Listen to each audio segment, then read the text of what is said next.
for all three of you. Can you say in one sentence or less what, you know what I mean? Can you say why America is the greatest country in the world? All right, y'all. So before we get started with this one, we got to give a shout out. So shout out, thank you so much to Char Willie for this suggestion. Okay, now I gotta let y'all know, I have been, willingly or not, following this controversy since the very beginning.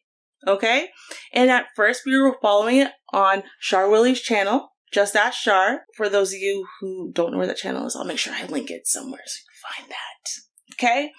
Okay? However, now there's a whole new mayor administration taking things over, and now things are getting done differently over there in Chicago, right? And so here we have Mayor Brandon Johnson, our new administration is going to deal with this migrant situation far better than Mayor Lightfoot ever could, right? Right? Well, I don't know. You know what? Listen, y'all are going to have to let me know what you think. Let's check out this following footage. New information on the tent cities. Mayor Johnson plans to open to deal with the migrant crisis. Investigative reporter Ben Bradley joining us now with what he uncovered. Hey, Ben. Micah and Ray, it's been nearly 2 weeks since the mayor first revealed his plans for tent cities for migrants. Since then, his office hasn't released much in the way of detail. But we found a $29 million contract quietly signed last week that offers new details about living conditions and some of the benefits migrants will be offered. My plan is to move with expediency families out of police stations into housing and shelter that's more suitable. Suitable can mean many things to many people. And just for those of you who I'm sure are asking, remember this is the migrant tent cities, right? Not the illegal immigrants, but the migrant tent cities, right? So we just have to be careful of what population we are specifically talking about, that these tent cities and all of the benefits are going to be going to, okay? So it's not to the local homeless population, right? It's not to illegal immigrants either. It's to this particular migrant population that has been an ongoing discussion over in Chicago. Let's keep listening. In New York, migrants began moving into tent cities last month. Each one can accommodate 1,000 people. A city spokesperson there conceding it's less than ideal. We're out of good options. We're out of even okay options. These are the only options left. WGN Investigates reviewed this contract the city of Chicago signed last week with a company called Garda World. It sets standards for the tents. They must be able to house 250 to 1,400 people. The company must also provide migrants with bedding, laundry, showers, 3 meals a day, and security. There's also a line in the contract that says the contractor will keep temperatures inside the tents at least 70 degrees if the outside temperature is 40 degrees. I could only imagine what's going to happen trying to keep an outdoor tent warm in Chicago in the winter. Yeah. When we know that single digits will be the norm come January. I mean, to be fair, I was thinking that basically during the summer, people love their houses, their AC to be set at 70, right? I've heard this, I see this. To me, it's like being in an ice bucket, but the point is that's during the summer. Same is not true for the winter, though. Generally, if your house was 70 during the winter, you'd be a little chilly, right? Like you'd be wearing sweaters around the house and need some flannels and stuff. So it's not like 70 is like super warm. So I guess basically, like to me, like 70 is like barely passable. So I guess that's what they're saying. I'm like, okay, so far the tents need to house a certain amount of people and have to keep people from, dying of frostbite and other temperature related issues. Okay, during the winter. Okay. So far, so good. I got you. In February. The Tent City contract also calls for several extras that city residents might covet, including all-day childcare, 7 days a week, vans to take migrants to schools, doctor appointments, and community resources. We're not thinking long-term, Ben. We're only doing crisis to crisis. And I've said that this is not a game of whack-a-mole. This has to be a long-term, thought-out process. Alderman Ray Lopez says. So, outside childcare is going to be provided. That is interesting.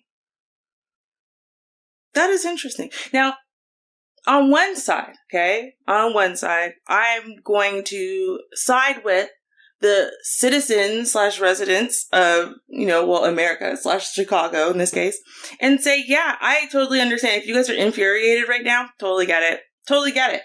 I can think of so many different horrible happenings that have happened in America just over the last 5-6 years.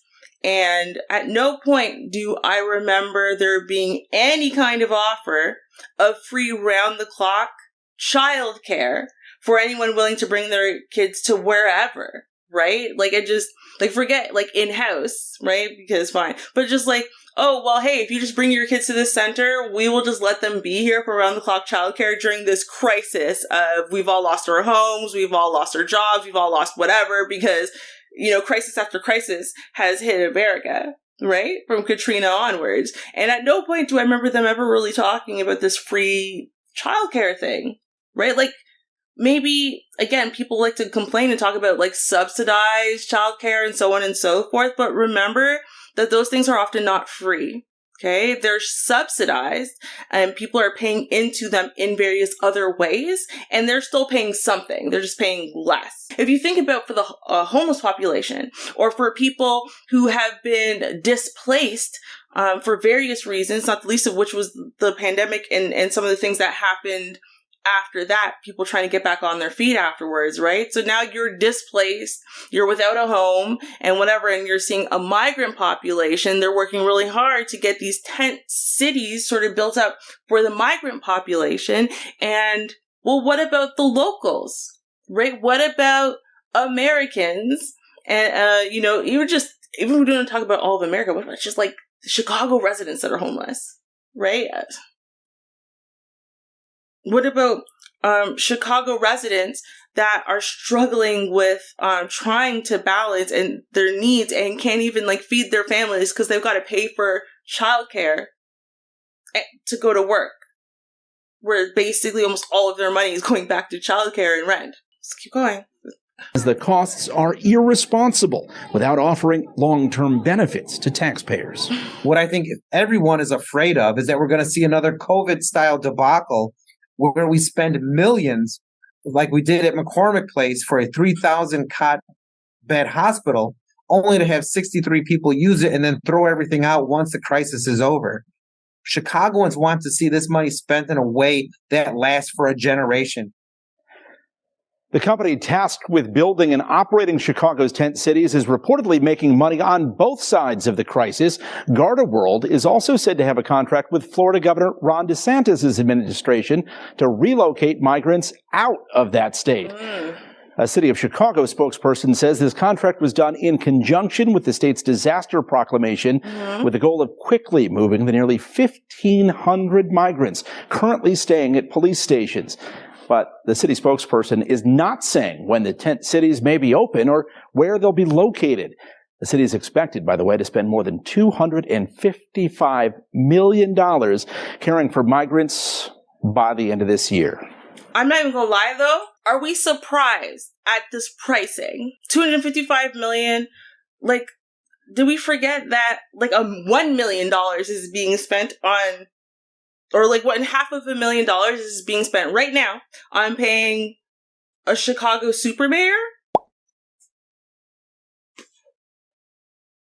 I'm just saying, listen, between the $250,000 she makes salary per annum and then the $250,000 her round-the-clock security makes per annum, in addition, right? I don't know. Apparently Chicago just has money to blow like that. Not on the residents, right? But on almost anything else. It seems I don't know. It just seems that way to me. Call me crazy. It seems that way to me. Let's keep listening. I mean, can we discuss for a second, though, this Garda World? Remember, it was brought up in the report, right? And Garda World Federal Services has ties all over, from Florida Governor Ron DeSantis' migrant removal program to allegations of mistreating migrant children at the border and labor trafficking at U.S. military bases overseas. The Virginia-based company's latest tie is to the city of Chicago, where they have a $29.3 million agreement with the city to build Mayor Brandon Johnson's giant tent cities, or winterized base camps, for the thousands of migrants currently staying at police stations and airports. The deal, signed September 12th, has been condemned by officials and advocates who said investing in Chicago infrastructure and organizations would be better. Shocking. I have no idea how they could have come up with that. Why would they think that it would be better to invest in Chicago infrastructure? I don't know. Crazy. Okay. Alderman? I guess Ald would mean alderman, right? Andre Vasquez, 40th chair of the City Council's Committee on Immigrant and Refugee Rights, said hiring Garda World is not a good look for Chicago. Too late. We're in a crisis having to make quick decisions, Vasquez said, noting Johnson inherited this mess. Told you, we've been following it since the previous administration. Good job. Anyways, but I still don't believe this to be the path we need to go forward as a city. That's what Alderman Andre Vasquez said. I'm pretty sure that's what ALD stands for. Anyway, whatever. The company is tied to DeSantis' program of busing or flying migrants out of Florida, according to the Tampa Bay Times, which Vasquez called a potential conflict of interest. It gets worse when you also hear that they actually detained migrants in other places, Vasquez said. I don't believe that to be humane. Now, the company is among those allegedly involved in mistreating migrant children at the border in a 2022 report by the Department of Health and Human Services Office of the Inspector General, according to research by the American Friends Service Committee. They're also allegedly tied to a migrant labor trafficking scheme at U.S. military bases, according to reports by NBC News. Now, once you've moved past this moment, what do you have to show for it? Vasquez said. You're just going to fold up the tents? Then what? We can do better. The wide-ranging allegations prompted Denver to nix a contract with the company in July. Denver considered hiring them at their city shelters, but never brought the proposal to a vote after advocates flagged the company's alleged history. Jason Lee, a senior advisor to Mayor Brandon Johnson, defended the mayor's decision to piggyback onto an existing state procurement and said the tents were necessary to keep up with the increasing pace of arrivals. If you're going to provide these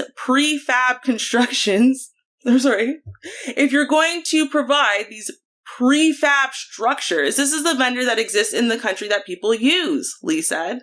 He dismissed the controversies around the company's handling of migrants around the country, including Governor and Republican presidential candidate DeSantis' state of Florida, and said he has never seen reporting as uneven as some of the stories raising questions about the company just because Denver decided not to work with Garda World. You can't write about Denver and their decision without noting the fact that they don't take care of any asylum seekers, he said. They don't take care of anyone. They put people on buses, trains, and planes out of their cities. I don't know. Residents of Chicago might be feeling like that's the right call to make at this point. Because this whole thing has been woefully mismanaged. Woefully. Like from day one and across 2 administrations, right? Okay. The city could quickly strike a deal with Garda World because the state already had contracts with the company to care for asylum seekers dating back to last year. The mayor of Chicago had no choice but to take what's available, said Alderman Byron Chigo Lopez, the 25th. But what's available is unacceptable.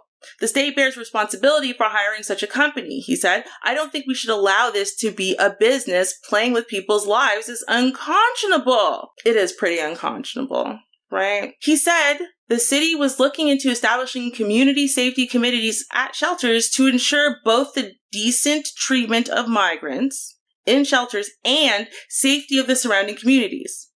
The city was even looking into altering the contract, he said, so Chicagoans can help these people in need and not these companies with horrible track records around helping immigrants. It's not even that I think that the migrants should get less. I don't. I do think that there's a problem, though, when you can point in your own country and say, hey, listen, what are we doing to care about our displaced people?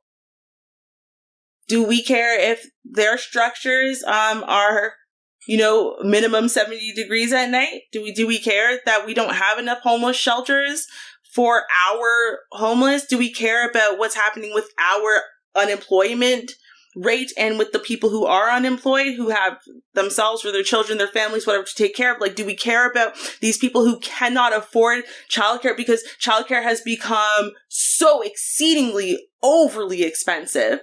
And you're paying crazy prices for people who may or may not be psychotic after all of the stories we've covered just in the last few months alone about these childcare workers, right?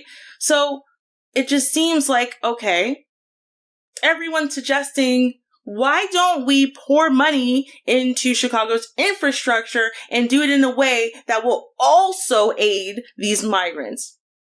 Why is that a bad idea? Why are we pouring money into all of these tents and this and that, whatever? What about helping not just the migrants that have been bussed in, but what about helping actual Americans and the people who need these resources as well, right? Instead of, as I said, just taking something and just throwing it out when you're done with it, why not pour it into the infrastructure so that way it's a system that is there to help people long after these migrants no longer need it, long after the current, say, people who are overwhelmed with life and underprivileged in life, whether they're Chicago residents or not. Why don't we pour money into infrastructures that can help everybody instead of just caring about the migrants that just got busted and that's it? I don't know.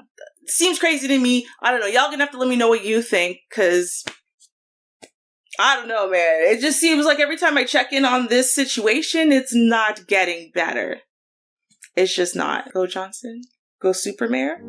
Hi, my name is Jenny. I'm a sophomore, and this is for all three of you. Can you say in one sentence or less what...